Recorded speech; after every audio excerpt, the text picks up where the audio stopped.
Well, today we have George Berry from the Butlers, and we're just going to kind of chat about all things drumming and being a Red artist and his upcoming tour with the Butlers. Stoked to be here. Thanks, Yeah. Sophia. So I'd love to hear kind of the story of how you became a drummer and how that came about. Yeah, so I first picked up a set of drumsticks and set at a drum set when I was 11. I'm 20, just about 28 now, so about 17 years, Yeah. which is ridiculous. Makes me feel old. But I started playing saxophone at primary school because I wanted to just hang out with some mates. And at our school, we were so small that we didn't have music lessons, so we had to walk down to another school down the road. Right. So that was just a chance to get out of school and just hang out with some homies and play some music, but Yeah. didn't really like the saxophone that much. And then I saw that there were drum lessons available at that other school, with a guy called Colin Lum. Shout out to Colin. He is the man. And he was my teacher from age 11 right up until high school. He ended up teaching at the high school that I went to. He kind of made drumming very just not, there was just no pressure. He taught me how to read music, which was awesome, really handy, and I can still read the music, which is kind of handy, and did a lot of theory lessons in music, which was pretty draining, but it's still valuable now to this day. Like if I read a piece of sheet music, I'd be able to chip away at it, which is, Yeah. yeah, I really value that kind of skill. But Colin kept it really, really casual and just wanted to know what kind of music I wanted to play, and then we just played that, and Yeah. it was kind of just like hanging out with a mate for an hour, actually, in the end. Yeah, just a really cool friendship. I haven't seen him for a wee while now, but I know he still teaches drums, and Oh.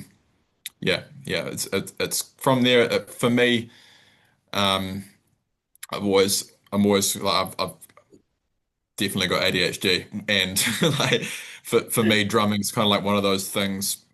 It's very rare to find a thing in my existence which helps my brain just switch off.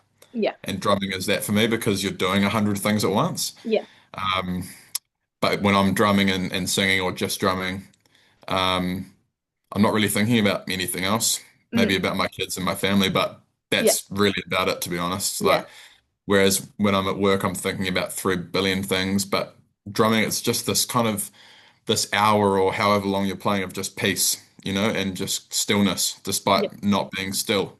Yeah. And yeah, especially in this day and age, it's really hard to find that. And Yeah. so that's why drumming has always been real special, I reckon. It's the one place where you can find some real stillness amongst the fun and the chaos. Yeah. 100%. Yeah. Awesome. You're one of our Red Cymbals artists.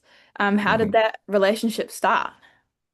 Yeah, I was thinking about this. I can't remember the year that I came across Dylan, but I heard about Red Cymbals like when it was just starting. I Yeah. reckon it would have been I reckon it would have been like 2018 or 19. And I was working as a sports journalist. I remember where I was. I was I Yeah, right. was working a weekend shift at TV3 here in New Zealand. And I just messaged Dylan on Facebook and kind of just let him know who I was and that I played music and loved his stuff and would love to chat. And like 10 minutes later, he just said, "Yeah, let's have a call." I just yarned to him for like an hour at work. Yeah. And it was so cool. And you could just tell straight away that he was just a man of the people. Yeah. And Yeah. he's really driven by service, acts of service, Yeah. not just in the drum community, but globally. You can see what he does, and it's so empowering and really inspiring. Um, but he pretty much just said, "Yeah, let's make something happen." And Yeah. I'm pretty sure the first New Zealand Red artist, I think. I think so. Yeah.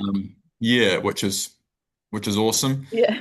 I remember getting sent a ride cymbal and was just in love with it. Like they just looked so nice. Nothing flashy, but just amazing. And every time I was playing them on shows, people would be like, "Man, what are these cymbals? They sound so nice." And Yeah. got a few friends to buy them, and that was cool. And just to see how the community's grown is it's awesome. I'm all Yeah. about community, and fellowship and being surrounded by like-minded people and keeping your net kind of close, Yeah. with people who make your days better. And Yeah. people in the drum community have always been extremely inviting and welcoming, and That definitely is well and truly something that is personified through Dylan's day-to-days and also Yeah. Red Cymbals. So yeah, it's been like 7 years, which Yeah. is pretty nuts. Yeah. Um, I'm pretty sure it's been about 7 years. I might have the years wrong, but it has been a while, I'll Yeah, it tell you has that. been. Yeah, it's good though. Yeah, it's Yeah, awesome. oh, it's amazing. I feel very lucky, and it's nice to hear from Dylan every now and then and check in on how he's doing. And Well, you are the drummer for the Butlers, and you're about to hit the road. Like you said, you're going to Melbourne, and then you're also touring around New Zealand. How are mm, you feeling about that?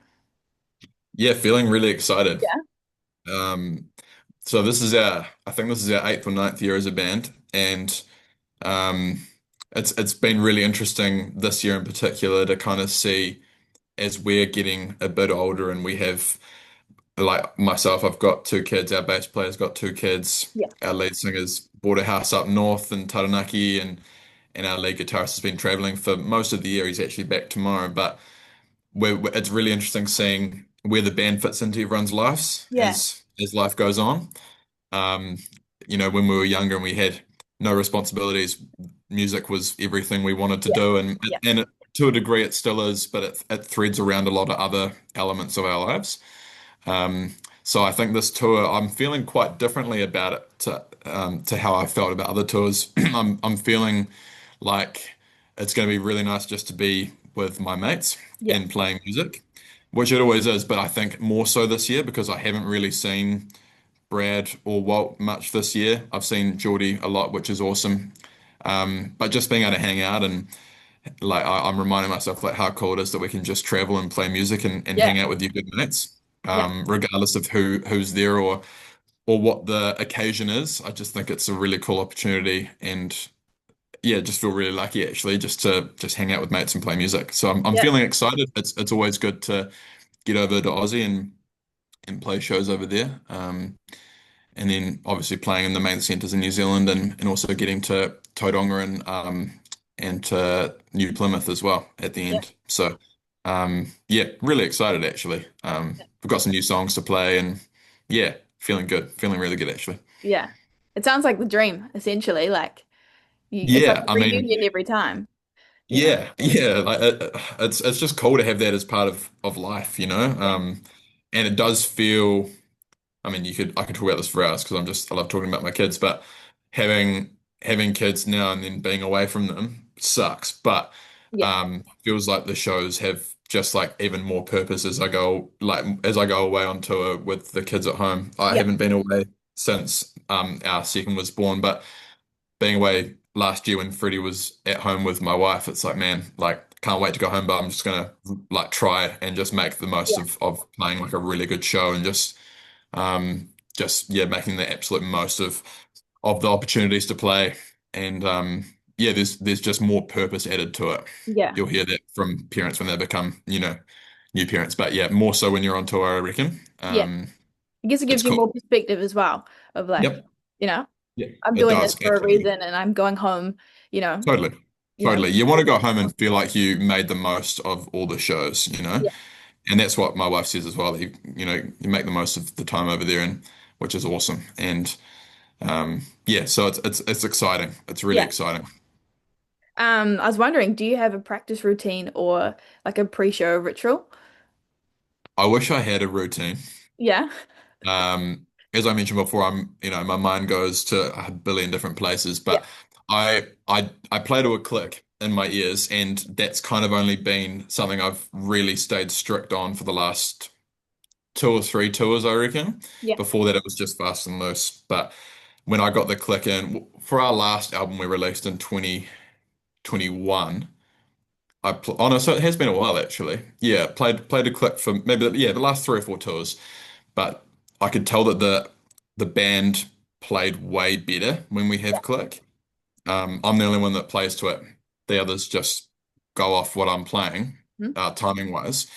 But I could tell that everyone was just a lot more gelled, Yeah. and there's kind of less guessing in between the little bits, or if there's just a break where there's no drums, I'm still, keeping time, probably just tapping the side of the snare or the hats at least. But Yeah. um, yeah, it's been really good. So before a show, I'll usually just just work on like if I find like a couch or something, I'll just hit the side of the couch and just Yeah, do paradiddles yeah, or yeah, something for like 10 or 15 minutes.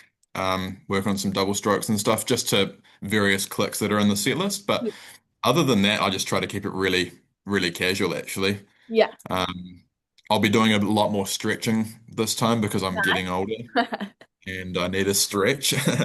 But no, I just try to keep it really, really casual to be honest. Yeah, I feel like if I overthink the situation, I go to play and my brain's already kind of fried, yeah, and then you can find yourself slipping up a lot more. Like, let's be honest, sometimes you play gigs and you come off and you're like, man, I that was not my best. yeah, yeah, And yeah, I've found that when I've done that, I've maybe overdone it beforehand, like I've over practiced. I feel yeah, like you've just got to. I'm definitely not a drummer that I'm not a technically sound drummer. Like I can't. I'm not one of those guys that will just like finish a song with one of those like incredible drum solos or a fill that just knocks people's socks off. Like yeah, that's not my style. I just want to be really technically sound and like in the pocket as much as I can. I just yeah. want to be like the best backup and the best setup for the rest of the band. If Mhm. I'm technically sound and just like in that pocket as much as I can be and not coming off that click, I've done my job. Yeah, And if there's a little bit of room there for a little fill here and there, a little bit of coloring in, then yeah, happy days. But yeah, um, so just try to stay like leave a lot up to just creativity and just having a bit of fun and a lot of chance. I'll yeah, never play I'll never play one song the same ever. yeah, Which is I just feel like that's the whole point, right? yeah, Like yeah, I really respect drummers and musicians who want to play it the same every night, especially like big bands, because that's just a whole different ball game. Playing a yeah, live yeah, yeah, set, that's almost quite rigid and regimented. But for a band like us, I would not really like to play this at the same way 7 times. yeah, Like, yeah, it all changes based on who you're playing to and where you're playing. So yeah, definitely. to answer your question, I've gone on a massive tangent, but very loose and the less thinking and the less pressure before a show, the better. Yeah, But just getting my ears familiar with a bit of click before you set up on the drum kit before a show is the key, I reckon. yeah. I've heard a lot of drummers talk about the green room couch or a pillow or something Yeah. as they go to. Yeah. And I guess you Mm. kind of answered another question that I had, which was, do you approach drumming differently in the studio versus a live show, which I guess you've kind of touched on, and that Yeah. you are like, I'll never play a song the same. Do you feel like Yeah. there's a lot of freedom to do that? Yeah. Yeah. I just feel like you need to be. Yeah. You just need to enjoy it as much as possible, in my opinion. And to be able to achieve that enjoyment, I just feel like you need to. I try to approach each set with like that blank canvas approach, right?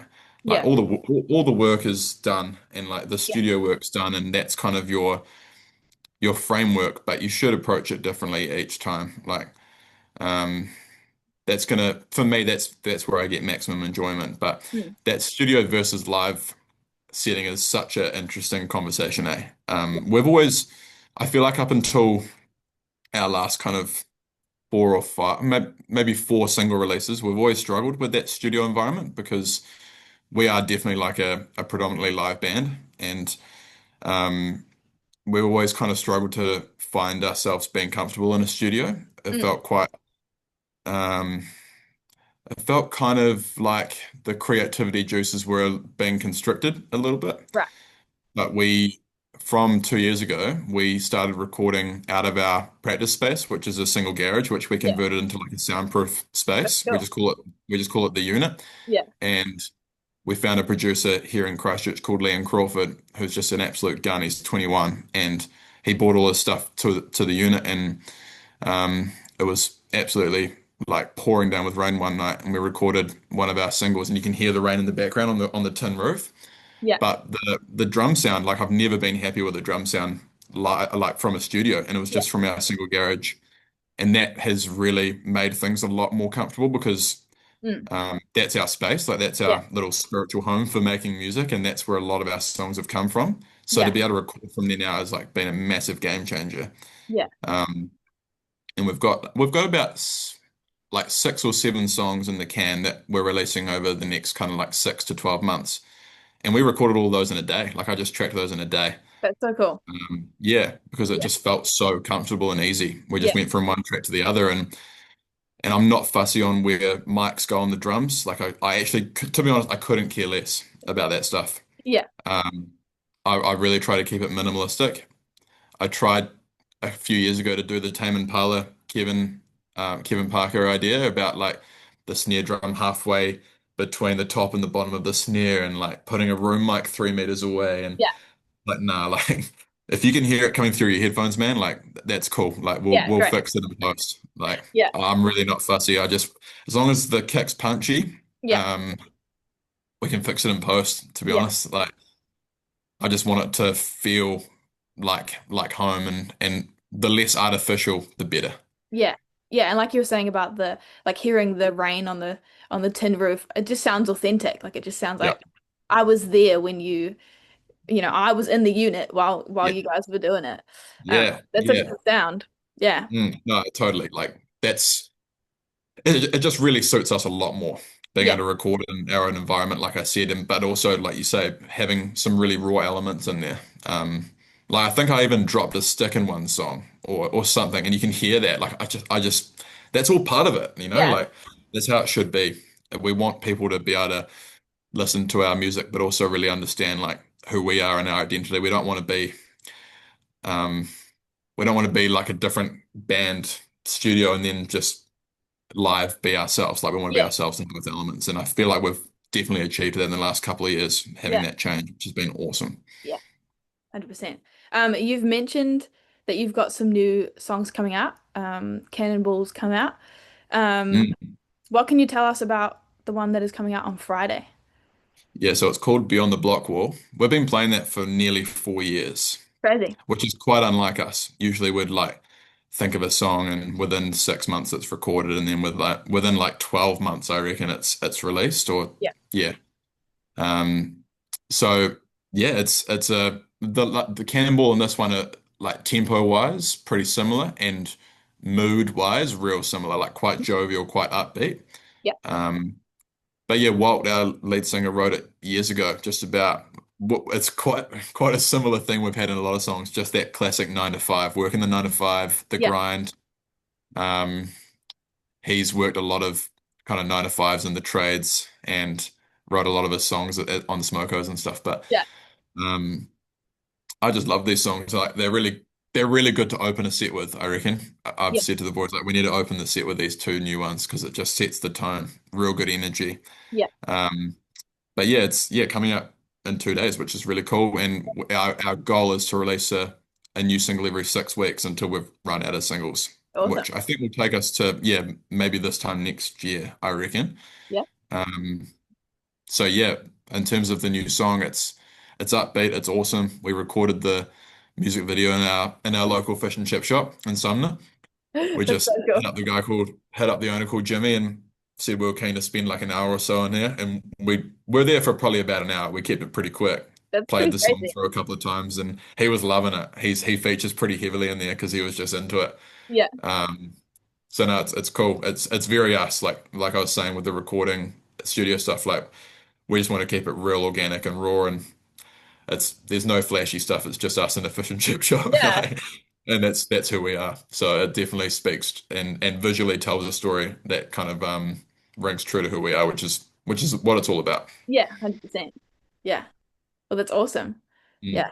I think because it's not like if you've been to a Butlers show, you're like, oh, I know this one. I know the lyrics, mm. um, and I think that's kind of a cool way to do it without being like, oh, we're just gonna, everything is new. It kind of builds the anticipation of like, when are they gonna finally drop that song that's stuck in my head? Uh, Yeah, yeah. that's awesome. Yeah. Do you have a favorite symbol or setup that you can't go without on tour? Mm. To be honest, like I've only added one more red symbol into my setup since I got that first shipment from Dylan. Yeah. When we were in Melbourne playing a show, I think about 3 years ago, met up with Dylan for lunch, and I asked to borrow a 19-inch FX Crash. Mm. That's probably my favorite cymbal of my setup. I've got an 18 Crash, a 22, 21 ride, and then that 19 FX Crash, Mm. and then hats. But I was only using the 18 and the 21, but then I added the 19 FX Crash in, and it's so nice. Yeah. I try to only use it pretty sparingly, because it is like a lot more of a warpy open sound with the holes Yeah. in the cymbal. But that's the one I get the most compliments on when I'm playing live or from fellow drummers, like support bands. They're like, oh man, like I'd love to have one of those. But I love that 19 FX Crash. I try again to keep my approach to drumming pretty simple and minimalistic. And I've found myself in the past sometimes getting pretty heavy on hitting a crash, and I Yeah. need to settle myself down. Love my setup. It's just traditionals Yeah. and that FX Crash. Yeah. Um, Always have loved the ride. There's Yeah. something about that when you listen to it in recordings. I kind of liken it to jazz drummers who put like a rattler on their Yeah. ride cymbal. Mhm. There's just a constant going on with that ride Yeah. that I've found with other rides. If you're hitting it for a whole chorus, you can actually hear some dead spots. Yeah. But with red rides, there's just a constant ring, like a really rich ringing that goes on, and it's Yeah. so nice. The traditionals are really Um, buttery. I think so many yeah, people have buttery, like good, buttery and like you great want to word for it. listen to those symbols. Yeah. 100%. It's a really good word for it. Um, I don't think I'll ever sway from my setup, to be honest. I think I said to Dylan, like, just let me know what I should get when I first started. Yeah. And he just set me up with that. And if anything, I might get hats that are a little bit bigger in the future, like a couple of inches bigger, but like I'm not rushing to change Yeah. it up because Yeah. I just feel like I got lucky. Especially because you found something that fits the sound of what you do and personifies, I guess you and your playing. Yeah. Yeah. Yeah. And it And you feels like cool that a good time. feels good that yeah, it feels good that majority of our discography has been with Red Cymbals too, you know? Yeah. That's a nice feeling. Real nice feeling. And some people who are like, oh, I really want that Butlers drum sound. It's like, well, it's red, you know. Yeah. Yeah. Yeah. And like I said, like if people want to play with the cymbals and they're supporting us, I'm all for it. Have a try before you buy, and if they're into it, then yeah. I recall one band supporter for us in Auckland a couple of years ago, and I let him use them, and I think he ended up buying a few, which is cool. Yeah. Um, but that's how it should be, eh? And it comes back to that community thing, right? Um, just trying to encourage people to use what I think are the best in the biz. Yeah, definitely. And I think when you have kind of opened that personable side up, people are more willing to be like, you know what? Um, I enjoyed giving them a try, mainly Mm, just because there was a relationship involved, you know. yeah, Yeah. absolutely. Yeah, no, that's cool. That's cool. We're gonna call this kind of podcast interview thing Play with Heart, um, Mm, which is our like our slogan, I guess, is symbolic, Play with Heart. And so I was just wondering, what does that phrase mean to you personally, as a drummer, as a, performer? Um, yeah. mm. I reckon part of it goes back to what I was saying earlier about how I feel like a real sense of inner peace and stillness when I'm playing. Yeah. Um, I love sometimes just closing my eyes while playing and just kind of, it's almost quite well, it is, it's quite meditative. And I reckon all of that stuff is all like a calling to the heart, you know, like it's pretty enriching stuff. Yeah. And especially playing live, it doesn't matter who or like what the crowd size is or anything. Like there's Yeah. just something about being in an environment where live music is encouraged and being consumed.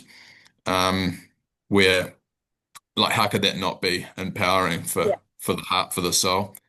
Um, I still get pretty buzzed out on the fact that some people are singing words back to you that you've kind of Yeah. come up with or crafted or like a guitar solo that Brad's playing if like you can see someone humming a lot singing along to that or Yeah. I get pretty buzzed out on that, and just because that's I don't know, like we started playing in my flat when we were 18, and then you go and play, even if it's just here in Christchurch, but you Yeah. see the same people coming every year. It's like, man, that's just crazy to me. Yeah. But that's also that's also incredibly heartwarming stuff, you know? So Yeah. to be able to kind of like provide that for people. And we're not a big band, and we don't want to pretend we're a big band. Like we're just like sometimes we just say to people like we're not the best band, but we're your band, Yeah. you know? Love And that. for that for that hour or for the hour and a half, like we're just there to provide them with Yeah. like an escape, or like just getting away from everything and just enjoying some great music, and in return like we get their energy, and get to share that experience, Yeah. and play and just hang out as mates. Like it's how could that not feel meditative and heartwarming and enriching, you know? It's Yeah. pretty powerful stuff. Yeah. Yeah. And I think even like going to a concert is often um like you just leave like, man, how cool is it to be in a room full of people that were there for the same experience that Yeah. but all experienced it differently, like it just Yep. it shifts something, Totally. and music brings people together, and I think again that's what we're all about, um Mm. bringing people together and doing that well, I guess, and Mhm. Mhm. and making sure like for you guys as a band you receive something, but also we do as well, Mm. yeah, Mm. I guess Yeah, I it's a mean, constant yeah, give and take. totally, Yeah. totally. And the fact that you're so right about going to concerts with just like surrounded, like even big ones, like you talk about going to Spark Arena or something, for example, and just being surrounded by thousands of people, but you're all there because you just love escaping to this particular artist's music Yeah. in certain pockets of your existence in your life. And then you're all there, and you're all having the shared experience, but also unique experiences that are euphoric and emotional. And yeah, that's so true what you're saying about um, feeling that feeling that as you leave a concert or within a group. And if we can provide that for people, then man, like what an awesome thing to be able to provide someone. Yeah. And like some people come up to you after a show and just want to have a yarn and just say like that was so awesome. I always say like, oh, awesome, like that's great, but I'll never understand how awesome it was for them because I'm not them. Yeah. But if I'm leaving concerts sometimes in tears and like they're feeling that for music that we've played, then Yeah. man, what an awesome opportunity to provide that for someone. So Yeah. it's cool. It's really cool. Yeah. um you've kind of touched on it a few times, but Mm. we know that music can be a powerful outlet for well-being. And for us at Red Cymbals, we understand that there's often a negative connotation between musicians and mental health. But like, how would you say drumming has helped you with mental health? Oh, I reckon it's just a chance, like I was saying, to escape. Like it's an outlet, Yeah. and I've definitely like a lot of people, whether they know it or not. Like I've definitely had fair share of trials and tribulations across, my time of playing music and that pocket of my life. And Yeah. I'd be a fool to think if that wasn't going to happen again in the future. Yeah. But drumming's always been, yeah, just a chance to get away from things.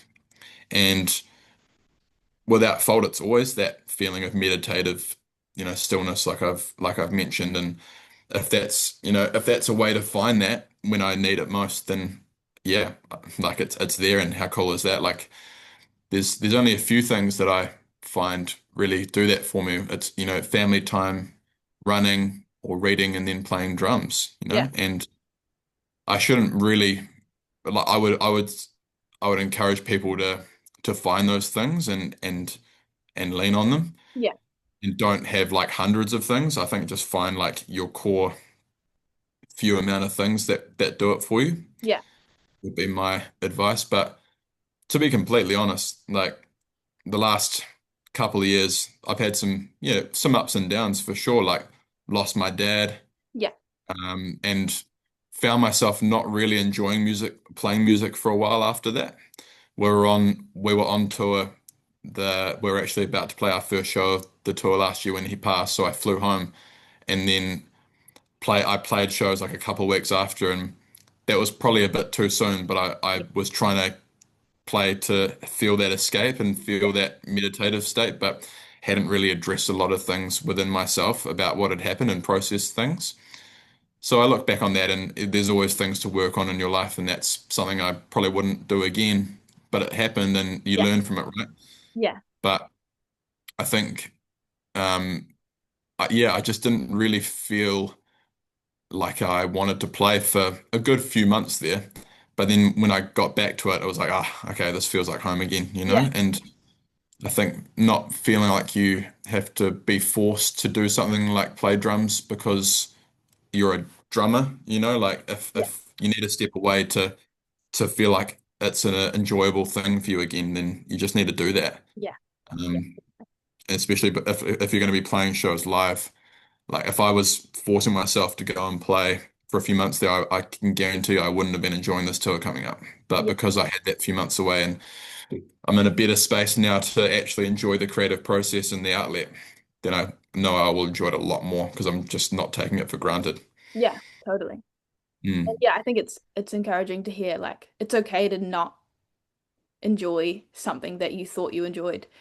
Yeah, Like you were saying, life comes with ups and downs, and so does your outlets. It might be yeah, like you said, it might be reading for a few months and not feeling like you can play the drums, and then sometimes it's definitely the drums, and sometimes it's totally. a new skill or you know Yeah, new yeah, friendships or whatever it is. Yeah. So 100%. 100%. Yeah. And I like it's not full time for us music, but I can imagine it must be quite a struggle for people who are full-time musicians to have that, like if they were like, man, I really actually don't want to play the drums today, but I have to make a living. Like that yeah, would be hard. yeah, That would be really hard. So definitely don't, I definitely empathize with people who are in that situation or any creative outlet which is their full-time, wage to make a living. Must be quite difficult because, um, also a privilege, but yeah, difficult at the same time. mm, But yeah, I mean, there's a balance, eh? Because I'm saying like lean on your outlets yeah. and use them to feel better, but also like don't force yourself as well. It's a balance, but such is And it'll life. take some time to learn where that kind of fits. Yeah, Yeah, yeah. I don't think we'll ever find our personal balances, but like you said, things come and go and chop and change, and you'll favor one thing to another in different pockets of your life. And I've done that, I reckon, in the last 24 months in particular. There's been things I've really enjoyed doing a lot more than others, but yeah, yeah, it just comes in. It's like when you're a kid and you try like 100 different things. Like yeah, you're an ice skater for 3 months, and then like you do karate, like whatever. yeah, Like you try so many things, but as you become an adult, you refine. I've been trying to just refine a lot of things in life, keep it a lot more simple. So yeah, yeah, find yeah, your things, lean on them when you need to lean on them. yeah, yeah. Well, hopefully that's encouraging to other drummers or just creative people. Um, Yeah, yeah, hopefully. um, just as we're closing up, um, I'd love to kind of get your advice to up and coming drummers or aspiring artists, especially in New Zealand. Like, what's your advice to them trying to kind of break out as artists? My first thing, which I would tell any artist, be it in a band or a solo artist, is just make a start. Right. Um, the thing that I am always real stoked we did is we recorded 7 songs like 3 months into being a band. Yeah. We recorded it in a guy's garage over the hill from where we lived. It was his first time recording music in a studio setting, and we released them, and they're still on Spotify. Yeah. And they are not like high quality recordings, but we released them, and people still listen to them to this day.